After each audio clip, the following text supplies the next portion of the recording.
Uno pensaría que a los políticos les interesa la paz social, el diálogo, el consenso. Qué tierno, ¿verdad? En realidad, lo que les interesa es la fragmentación bien dosificada. Esa tensión constante que impide cualquier frente común, que convierte al adversario en enemigo y el desacuerdo en traición. Porque un pueblo enfrentado no se organiza. Grita, pero no vota con criterio. Odia, pero es incapaz de construir una alternativa.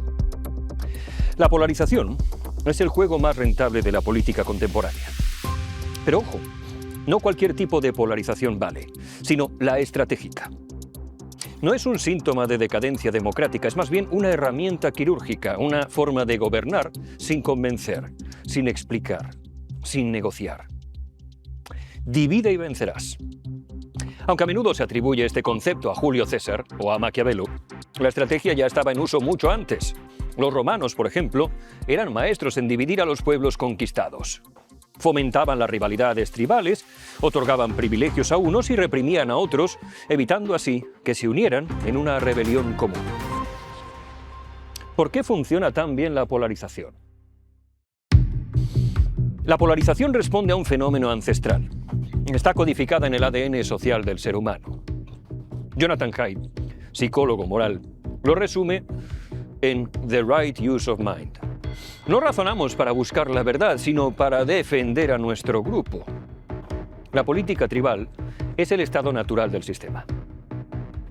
Desde el punto de vista psicológico, la polarización explota nuestra tendencia al tribalismo y al pensamiento de grupo.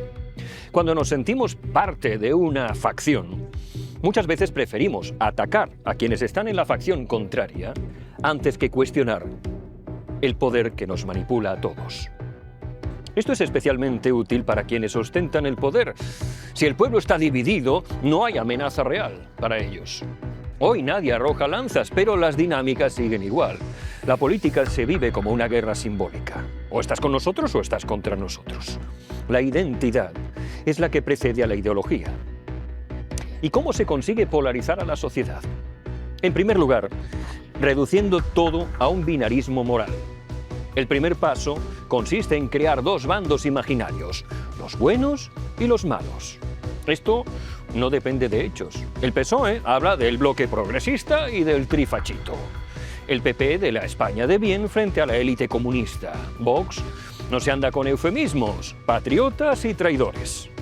Sumar repite el catecismo woke, como si la realidad se dividiera entre los que han leído a Butler y los bárbaros que aún comen carne cruda con las manos.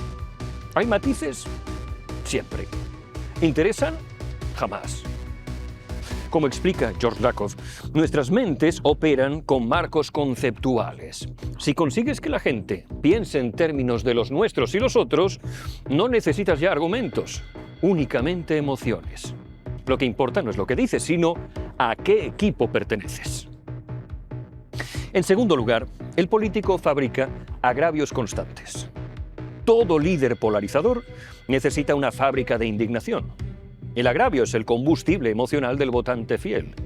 Pedro Sánchez lo entendió muy pronto. Su presidencia ha estado articulada en torno a amenazas externas, en lugar de políticas transformadoras.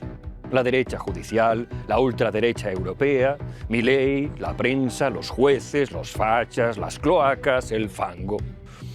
Feijóo juega el mismo juego desde el otro lado. La amnistía, los pactos con Bildu, la deriva sanchista. Poco importa que su partido pacte con ultras en varias comunidades o que lo haya hecho con el mismísimo Bildu en el pasado. Lo relevante es que el miedo se mantenga. La polarización es rentable mientras se mantenga caliente la olla a presión. No conviene ni que explote ni que se enfríe. En tercer lugar, el polarizador es experto en convertir la discrepancia en traición. En un clima polarizado, no se puede discrepar sin morir en el intento. La crítica interna es anatema. Quien no aplaude todo lo que dice el líder es sospechoso. Por eso Podemos fulmina a quienes cuestionan la línea oficial. Por eso en el PSOE no queda una sola voz crítica viva. Por eso Vox purga sin pudor a cualquiera que huela a pensamiento propio. La lógica sectaria se impone. Hay que cerrar filas, repetir el mantra, identificar al enemigo. Lo analizó con precisión Noel Newman. con su espiral del silencio. Cuanto más radicalizado está un entorno, más calla quien disiente. El resultado es una cámara de eco donde todos aplauden lo mismo y el pensamiento crítico es percibido como amenaza. En España tenemos algún ejemplo muy flagrante del uso de la polarización para arrimar el ascua a su sardina política. Por ejemplo, en el caso de la amnistía a los independentistas catalanes. Sánchez prometió no aprobarla, luego la impuso como una retórica polarizadora. Era o bien reconciliación o guerra civil. La consecuencia, la izquierda cerró filas por miedo a la derecha y la derecha aprovechó para agitar el espantajo del golpismo permanente. Nadie discutió sobre el fondo jurídico. Todo fue épica. En el caso de la esposa del presidente, al final, no se trata de si hubo o no irregularidades. Lo importante es cómo cada bando lo ha utilizado. El PSOE se atrincheró en el victimismo institucional. Un ataque a la familia, a la democracia, a las mujeres. La derecha lo empleó como evidencia de corrupción estructural. El votante medio no sabe ni de qué se le acusa, pero sabe si está con ella o contra ella, y con eso basta. El 90% de las polémicas relativas al lenguaje inclusivo no tienen impacto directo en la vida cotidiana de nadie, pero polarizan con eficacia quirúrgica. Vox habla del adoctrinamiento LGTBI, como si España fuera una comuna de orgías mariconas. Sumar defiende el uso de les niñes como si de ello dependiera la justicia universal. Nadie dialoga, solo se grita desde sus respectivas trincheras morales. El politólogo estadounidense William Ricker habló de la erestética, el arte de manipular la estructura del conflicto político. Si defines tú el eje de la discusión, has ganado ya. La polarización no es el fracaso del debate, es su rediseño. En vez de buscar soluciones, se administra emocionalidad. Y el votante, convertido en hincha, grita sin entender muy bien el partido que está viendo. La primera víctima de la polarización es la confianza social. Según el CIS, la desconfianza hacia el otro bando se ha disparado. Más del 60% de los votantes del PSOE creen que el PP pone en riesgo la democracia. Y el porcentaje se invierte de forma casi simétrica entre los votantes populares respecto al sanchismo. No es percepción, es práctica. Las familias ya no hablan de política en la mesa. Las empresas pierden neutralidad en redes sociales.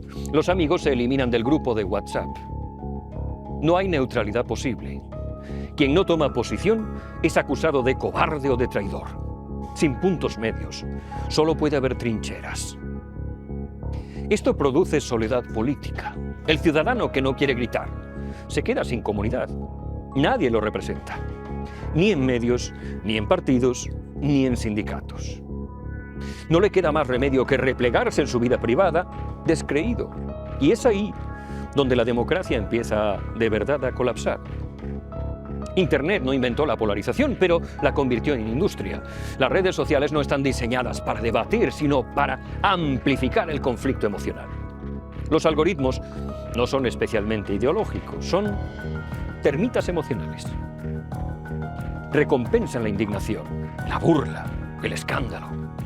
Crean burbujas de reafirmación donde el usuario solo escucha lo que ella piensa. En lugar de informar, se aplaude. El votante ya no es el ciudadano racional, es un eco que retumba en una caverna donde jamás entra el sol. En España esto se ha convertido en ritual diario. Si Pedro Sánchez tomaba una decisión, instantáneamente Twitter se dividía en dos. Los que lo canonizan y los que lo demonizan. No importa la medida, importa la trinchera. Y si uno se atreve a introducir un matiz, es sospechoso para ambos bandos. Lo mismo ocurre con Feijóo, con Ayuso, con Yolanda Díaz, con Abascal. Cada figura política se convierte en un tótem que se adora o se apalea. Se ha perdido la humanidad. ¿Podemos sobrevivir una democracia dividida en dos tribus? La pregunta ya no es si estamos polarizados, es si podemos sostener un régimen democrático cuando nadie acepta perder. En España esta dinámica se ha instalado. Y se ha instalado para quedarse. La derecha no acepta resultados electorales cuando gobierna Sánchez. La izquierda lo hizo durante años con Aznar. Cada bloque construye su propio relato fundacional y no hay terreno compartido. Nunca se llegará a consenso, a pactos. El PP denuncia golpes constitucionales. El PSOE, fantasmas de Franco. Vox quiere prohibir partidos independentistas, Bildu exige desmantelar el mismo Estado que le da de comer.